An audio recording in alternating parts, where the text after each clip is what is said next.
সকলকে জানাই মকর সংক্রান্তির অনেক অনেক শুভেচ্ছা। আশা করি আপনারা সকলেই অনেক অনেক পিঠে বানিয়ে খেয়েছেন আজকে। তাই আমরাও ভাবলাম আমরাও কেন বাদ যাব, আপনাদের সাথে আজকে আর একটা পিঠের রেসিপি শেয়ার না করলে হয়। কি পিঠে বানালাম সেটা তো মা আপনাদের সাথে শেয়ার করেই দেবে। চলুন রান্নাটা শুরু করা যাক। নমস্কার বন্ধুরা, আমি আপনাদের সঙ্গে আজকে শেয়ার করছি দুধ পুলি পিঠের রেসিপি। একটা নারকেলের পুর বানাবো, তাই একটা নারকেল ফাটিয়ে নিই।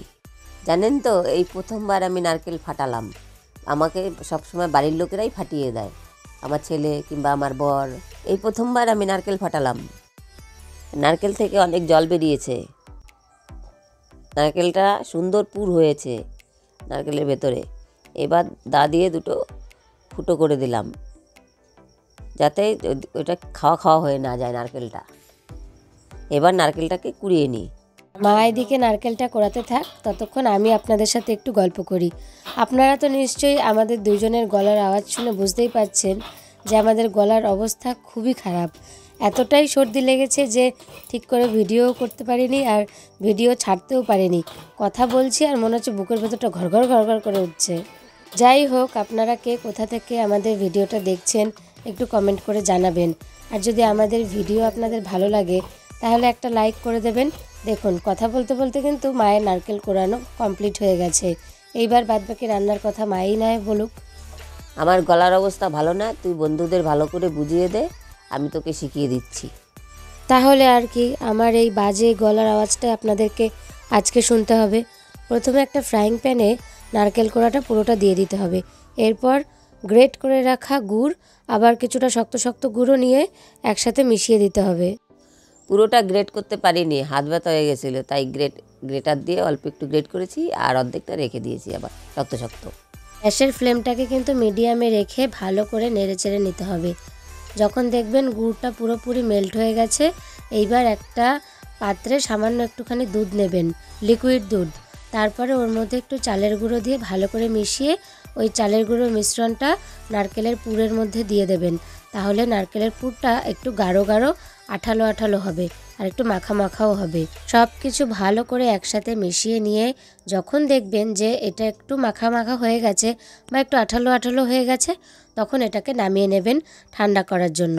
ঠান্ডা হয়ে যাওয়ার পর তারপরে কিন্তু এটাকে ব্যবহার করা যাবে। এইবার ওই একই ফ্রাইং প্যানটাই ভালো করে ধুয়ে নিয়ে চলে এসেছি। তারপর এর মধ্যে কিছুটা জল দিয়ে দিতে হবে। জলটা ফুটে উঠলে তার মধ্যে একটু নুন দিয়ে দিতে হবে। নুন দিয়ে একটু ভালো করে নেড়েচেড়ে নেবেন, যাতে নুনটা পুরোপুরিভাবে মেল্ট হয়ে যায়। একটুখানি গরম জল সরিয়ে রাখছে আগে থেকেই, যদি পরে কাজে লাগে তাই। এরপর ওই গরম জলটার মধ্যে চালের গুঁড়ো দিয়ে দিতে হবে। সবটা একবারে দিয়ে দেবেন না, প্রথমে অল্প একটু দেবেন, তারপর একটু নেড়েচেড়ে নিয়ে বাদবাকি চালের গুঁড়োটা দিয়ে ওই যে বাটিতে গরম জল রেখে দিয়েছিলাম সেটাও পুরোটা দিয়ে দিতে হবে। সবটা একটু ভালো করে নেড়েচেড়ে নিয়ে কিছুক্ষণ ঢাকা দিয়ে রেখে দিতে হবে।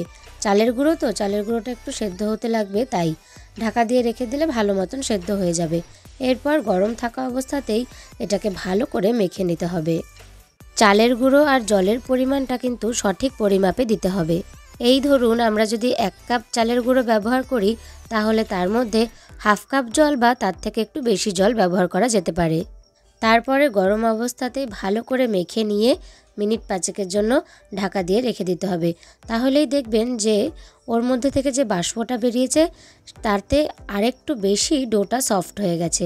এবার ডো থেকে লেচি কেটে নিয়ে একে একে পুলিগুলো বানিয়ে নিতে হবে। ডোটা থেকে অল্প একটু লেচি কেটে নিয়ে হাতের মধ্যে গোল করে নিতে হবে।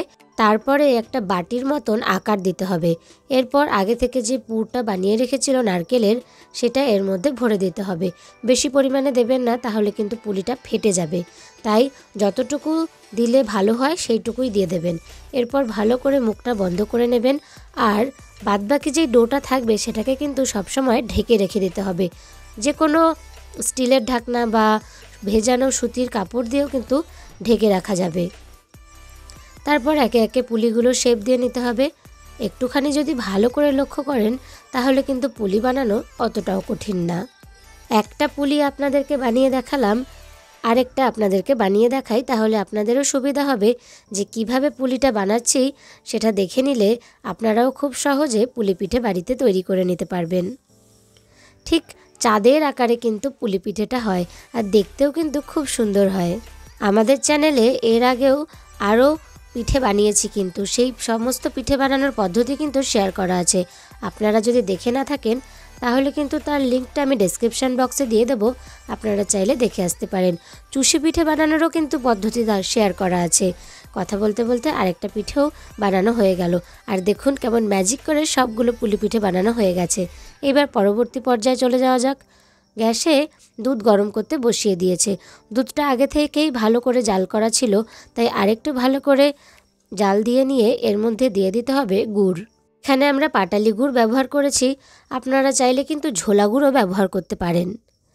আর যখন গুড় দেবেন তখন কিন্তু গ্যাসের ফ্লেমটা একদম কমিয়ে নেবেন, দুধটা কেটে যেতে পারে, তাই কিন্তু মিডিয়াম ফ্লেমে রেখে তারপরে গুড়টা দিতে হবে দুধের মধ্যে, তাহলে আর দুধটা কেটে যাওয়ার ভয় থাকে না। সামান্য একটুখানি নুন দিয়েছে যাতে নুন মিষ্টির স্বাদটা বজায় থাকে। আপনারা চাইলে দিতেও পারেন, নাও দিতে পারেন। সবটা ভালো করে ফুটে উঠলে এরপরে একে একে আগে থেকে বানিয়ে রাখা পুলিগুলো ছেড়ে দিতে হবে। অল্প কয়েকটা দেওয়ার পরে একটু নেড়ে নিতে হবে, তারপরে বাদবাকিটা দিয়ে দিতে হবে। আর ভালো করে হালকা হাতে নাড়তে হবে, না হলে কিন্তু পুলিগুলো ভেঙে যাওয়ার সম্ভাবনা অনেক বেশি থাকে। সেই কারণে তারপর সবগুলো পুলি দেওয়ার পরে একটু নেড়ে চেড়ে নিয়ে কিছুক্ষণের জন্য ঢাকা দিয়ে রেখে দিতে হবে, ওই মিনিট 3 জন্য। গলার অবস্থাটা এতটাই খারাপ যে কথা বলতেও অসুবিধা হচ্ছে। আমার তো এই দুধ পুলি পিঠে খেতে খুব ভালো লাগে। আপনাদের কোন পিঠে খেতে বেশি ভালো লাগে কমেন্টে কিন্তু জানাতে ভুলবেন না। কথা বলতে বলতে কিন্তু পুলি পিঠে প্রায় শেষের দিকেই চলে এসেছে। এইবার নামানোর আগে একটু কনডেন্স মিল্ক দিয়ে ভালো করে সবটা মিশিয়ে নিলেই তৈরি হয়ে যাবে দুধ পুলি পিঠে। রেসিপিটা কেমন লাগলো কমেন্টে জানাবেন। ভালো লাগলে একটা লাইক করে দেবেন, আর আপনাদের আত্মীয় পরিজন বন্ধু বান্ধব সকলের সাথে রেসিপিটা ভাগ করে নেবেন। আবারও চলে আসবো অন্য কোনো রান্নার রেসিপি নিয়ে।